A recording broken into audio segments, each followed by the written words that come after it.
நன்றியையும் வணக்கத்தையும் மிகுந்த எங்களுடைய மதர் தெரசா நிறுவனத்தின் சார்பிலே இங்கே சொல்லிக்கொள்ள இருக்கின்றேன். நிறுவனர் செக்ரட்டரி செல்வராஜ் அவர்கள் இங்கே வந்திருக்கிறார். அவர்களையும் நான் வருக வருக என்று வரவேற்கிறேன். இந்த சிறு உரையுடன் எங்களுடைய மதர் தெரசா சொசைட்டி பார்த்தீங்கன்னா இங்கே மணப்பாறை பகுதியில் நிறைய எல்லா டார்கெட் குரூப்ஸுக்கும் கிட்டத்தட்ட நிறைய நாங்கள் சாரிட்டிஸ் மாதிரி செஞ்சுட்டு இருக்கோம்.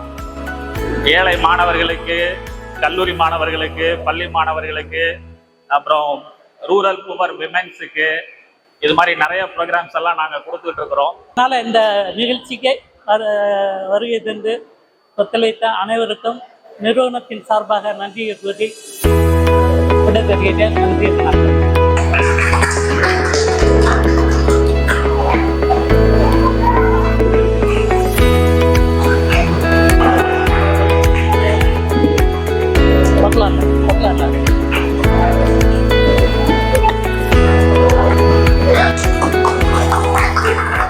தரணியிலே பெருமை வேண்டும் என்ற பாரதியார் வரிகளுடன் அனைவருக்கும் இனிமையான இயற்கையான காலை வணக்கங்கள். Mother Teresa social service and development society Manapparai மற்றும் Tamil Nadu government all department pensioners association இணைந்து நடத்தக்கூடிய இந்த அற்புதமான நிகழ்விற்கு என்னை சிறப்பு பேச்சாளராக கெஸ்ட் ஸ்பீக்கராக அழைத்த அனைத்து நிர்வாகிகளுக்கும், குறிப்பாக பாலகிருஷ்ணன் சார், சுப்புராஜ் சார் மற்றும் வாழ்த்துறை வழங்க உள்ள Purushothaman sir, Vellaisamy sir, Jayaraman sir, நன்றியை வழங்க உள்ள செல்வராஜ் சார் அனைவருக்கும் இந்த நேரத்திலையும் நன்றி கலந்த வணக்கத்தை தெரிவித்துக் கொள்கிறேன்.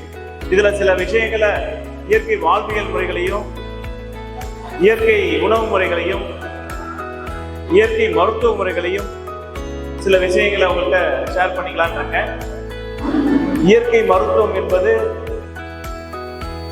மருந்துகள் அதிகம் பயன்படுத்தாமல் இயற்கை உணவு முறைகள், சில மூலிகை மருந்துகள், சில இயற்கை மருத்துவ சிகிச்சைகள், இதை பயன்படுத்தி பிரச்சனைக்கான மூல காரணத்தை முழுமையாக அகற்றக்கூடிய சிகிச்சை.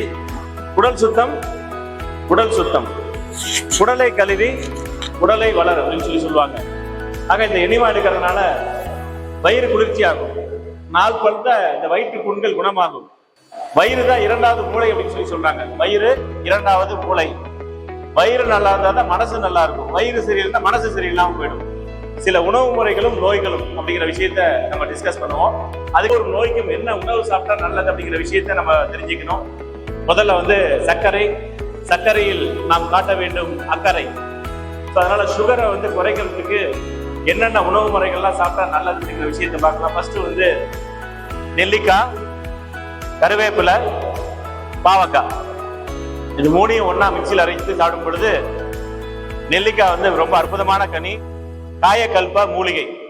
காயக்கல்பம்னா என்ன அர்த்தம் அப்படின்னா, வாழ்நாளை நீட்டித்து நோய்களை குறைக்கக்கூடிய மூலிகை காயக்கல்ப மூலிகை. அந்த காயக்கல்ப மூலிகையில மிக முக்கியமான மூலிகை அப்படின்னு சொல்லும்போது எலுமிச்சை, ராஜகனி. இருக்கக்கூடிய கனிகள்ல மிக உயர்ந்த கனி ராஜகனி. பழங்கள்ல மிக உயர்ந்த பழம் தெங்கம்பழம், வாழைப்பழம், தெங்கம்பழம் கேள்விப்பட்டிருக்கீங்களா? தேங்காய் மிக உயர்ந்த காய்.